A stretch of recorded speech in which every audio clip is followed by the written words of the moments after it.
What's up guys? So part 1, kung napanood nyo po ay nag-unbox po tayo ng Android na head unit na nabili ko sa Lazada. And initial impressions is it's okay for the price. I mean yung display maganda din, sana tumagal.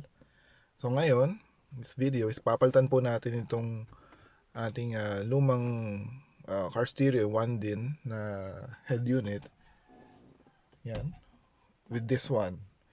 Yan. So dito yan mapupunta. Okay. First time ko lang po gagawin to. So, hindi ko rin sure kung paano kakalasin ito.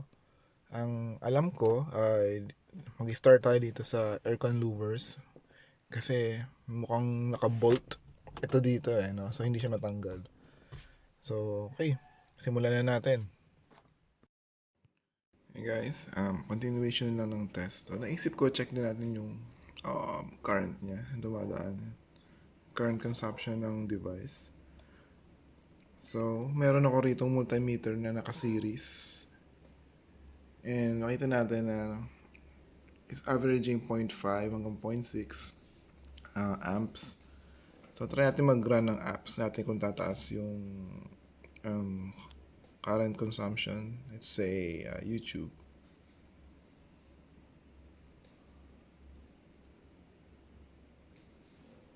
So, play tayo ng video.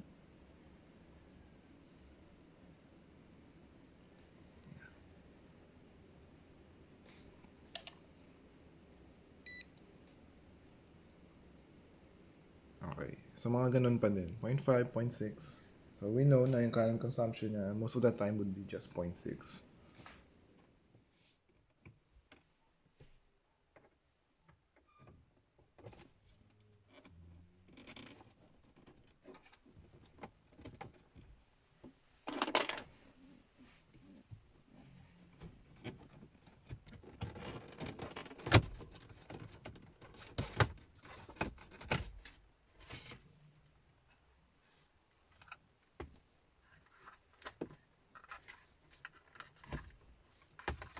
Ang dumi. Tanggalin po natin itong connector. Siguro nilisin rin natin itong aircon louvers natin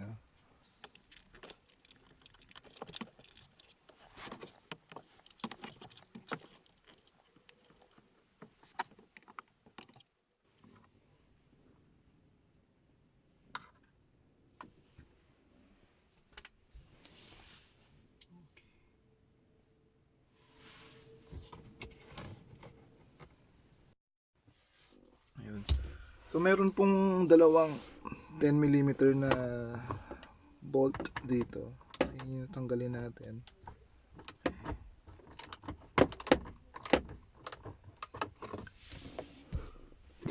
Lubugan lang po natin tapos kamay na lang gamitin natin kasi baka malaglag ingatan natin lang. Tapos meron din po dito.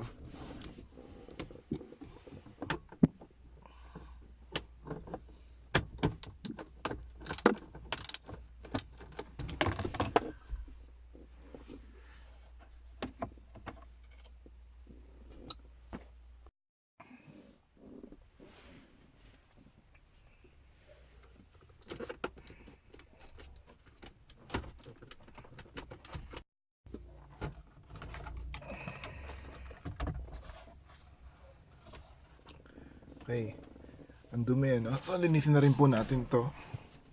Pero kung mapapansin nyo po yung wire harness para sa car stereo, ito yung connector para sa Toyota. Then yung sa kabila ay tinaypan lang po nung dating technician. So ang gagawin po natin is hinangin to para mas maganda yung electrical connection. Plus, lalagyan ng shrinkable tube para mas maayos. Hindi yung ganitong naka-electric tape lang. Okay, so ito yung wire harness, no? Yung green and violet. Kung doon kakamali, ito yung sa likod. Ito yung rear speakers natin. Red, yellow, yung as far sa power. Black is ground. And itong white and gray wires are yung sa front speakers yata. So, kakalasin ko na lang to, then doon ko na lang gagawin sa loob ng bahay. mas madali maghinang at mas safe pag nasa table ka. Dito kasi pwedeng masunog mo yung interior mo ng soldering iron.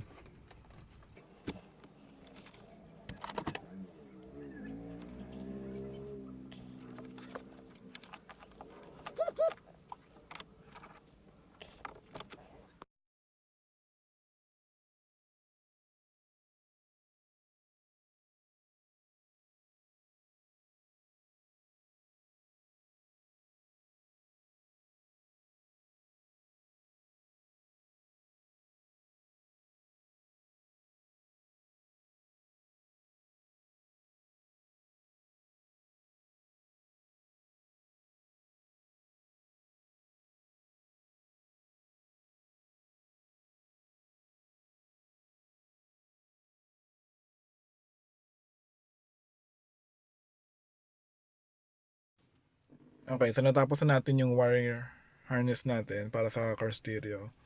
So yung mga connections, nilagyan natin ng heat shrinkable tube.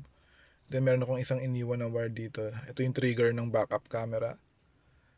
And yung mga wires na hindi ko kailangan, yan. So nakabundle na lang, nakatabi dyan. So testing muna natin bago natin subukang i-fit yung ating head unit.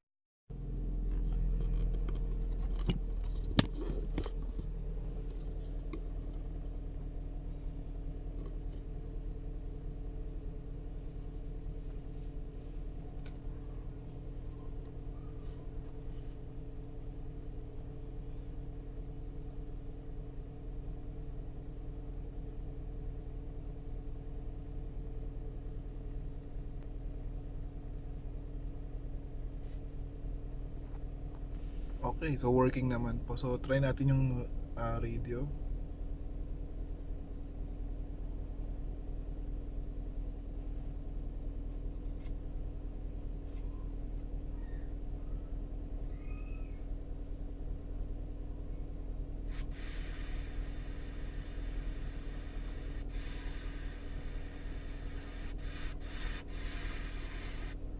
Appear in John's Gospel who are not in the other Gospels. There's Nathaniel, for example. There's Nicodemus. There's Lazarus. These are quite important characters in John. We're not. More buhay! Nakikinig ang taxi. Nakikinig din ang tindahan. Oh my God! Okay, so ngayon kabit natin tong bagong backup camera natin. So pinadaan ko siya dito sa ilaw. Kasi may nakakabit na dati dito, no? So dito ko rin pinadaan yung wire. Katulad nung dati.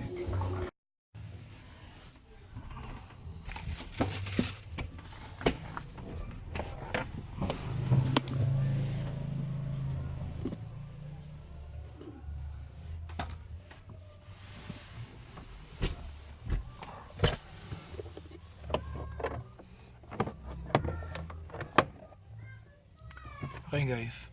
Hugutin lang natin yung yung lumang cable ng backup camera na naka-install dito.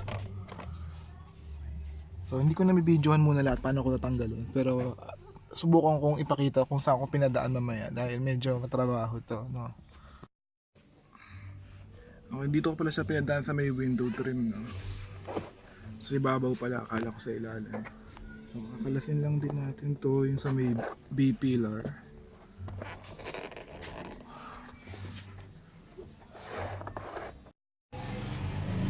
Ayan. So dito naman sa A pillar, pinadaan ko lang dito sa may windshield, punta dito sa dashcam. Okay. At naka-cable tayo. Okay, so tatanggalin muna natin yun.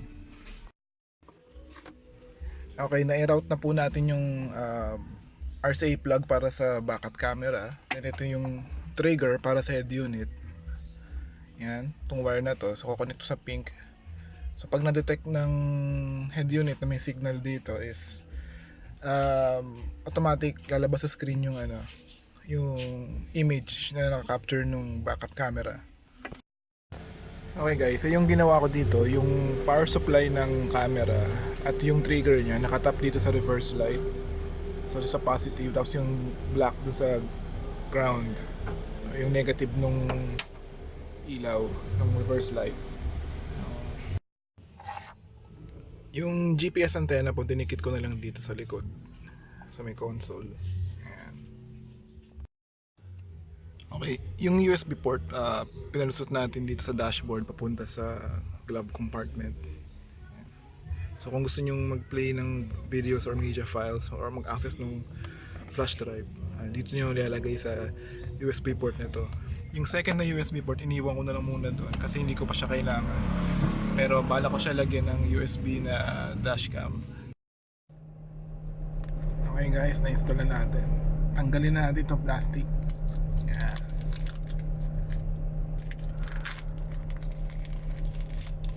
Oh, man. Ganda pala pag walang plastic.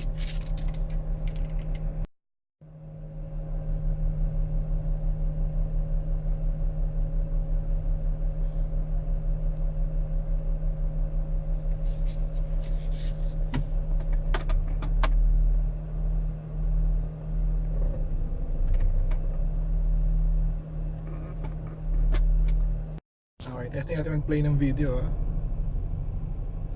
VLC.